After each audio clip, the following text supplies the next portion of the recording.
Hi guys! Welcome back sa channel. Kung small YouTuber ka o nagsisimula pa lang sa monetization, importante ang topic natin ngayon, ang bagong update ni YouTube sa tinatawag nilang repetitious content policy na pinalitan na ngayon ng inauthentic content.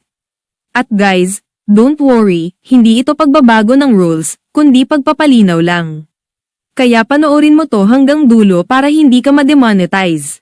Ano ang bagong update? So ganito yan. Dati ang tawag ni YouTube ay repetitious content. Ngayon ang bago na niyang pangalan ay inauthentic content. Bakit pinalitan? Kasi maraming creators ang nalilito kung ano ang repetitious, kaya gusto ni YouTube mas klaro ang explanation. Pero tandaan ha, hindi sila nagbago ng rules. Name change lang para mas malinaw. Ano ba ang inauthentic content? Ito yung mga content na tinatawag ni YouTube na hindi original, low effort, o mass-produced.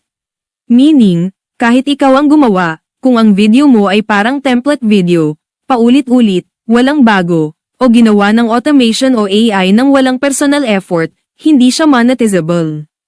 Examples, paulit-ulit na slideshow videos, halos magkakaparehong videos na walang bagong value. AI-generated videos na walang personal voice o insights. Generic stock footage na walang explanation. Mass-produced content para lang mag-upload ng marami. Ang bottom line, kung hindi nakikita ni YouTube ang ikaw sa video, hindi siya authentic. Ano ang hindi kasama sa update? Magugustuhan mo ito. Walang binago sa reused content policy. Meaning, okay pa rin ang reaction videos, commentary, tutorials, clip breakdowns, compilations na may paliwanag, news analysis, videos na ginamitan ng existing content pero may dagdag na value. Ligtas ka dito basta nagdadagdag ka ng sariling insight, explanation, opinion, context, o voiceover. Ano ang essence ng update? Super simple. YouTube is basically saying, kung hindi original, hindi monetizable. Pero, kung gumagamit ka man ng clips pero nagdadagdag ka ng totoong value, okay yun. Ganun kadali. Paano hindi ma-demonetize? Para sure na safe ka, gawin mo ito. Laging maglagay ng boses mo. Mag-comment, mag-explain, mag-react. Iwasan ang template videos na parang pare-pareho lang lahat. Huwag dumepende sa AI nang walang human touch. Magdagdag ng context, kwento, real examples. Ipakita ang sarili mong effort at style.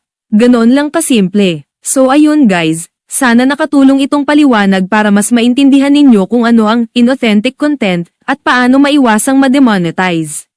Kung gusto nyo pa ng mga ganitong YouTube updates at tips para sa small creators, don't forget to like, share, and subscribe. Thanks for watching, and see you on the next one. Bye-bye! Subscribe now